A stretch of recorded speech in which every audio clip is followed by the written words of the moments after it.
చాలాసార్లు చెప్పాం మనం, ఈ బొలెరో వెహికల్లో చెక్కలేసుకొని కింద పైన ప్రయాణం చేయడం అనేది ప్రమాదకరం. ఇది గొర్రెల కోసం మామూలుగా ఈ ప్రాంతంలో గొర్రెలను మేపుకునే వాళ్ళు ఆ గొర్రెలను ఎక్కువ సంఖ్యలో తీసుకుపోవడానికి ఉపయోగించేవి.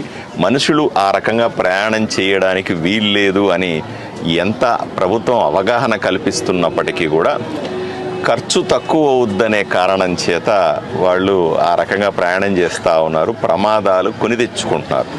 అన్ని ఆదోని ఎమ్మెల్యే గారు కూడా చనిపోయిన వాళ్ళను పోయి పరామర్శించినారు. హాస్పిటల్లో ఉండే వాళ్ళని పరామర్శించి వాళ్ళకు కావాల్సినటువంటి ట్రీట్మెంట్ చేయమని కూడా ఇక్కడ డాక్టర్లకు ఆయన ఇన్స్ట్రక్షన్స్ ఇవ్వడం కానీ, ఇక్కడ దెబ్బలు తగిలిన వాళ్ళను కనీసం పలకరించడానికి కర్నూలు కూడా రాలేదు.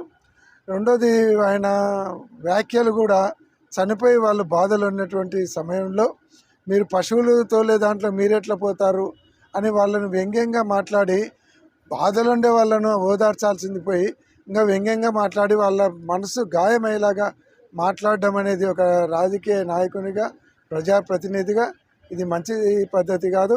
ఇటువంటివి చేసి వాళ్ళని ఇంకా మీరు చూడడానికి పోకపోయినా వాళ్ళు బాధపడరు, కానీ పోయి వాళ్ళని బాధ పెట్టడం అనేది మంచి పద్ధతి కాదనేది ఎమ్మెల్యే గారికి కూడా హితవు పలుకుతున్నాం. భవిష్యత్తులో ఇట్లాంటివి చేయొద్దని కూడా వారికి తెలియజేస్తాం.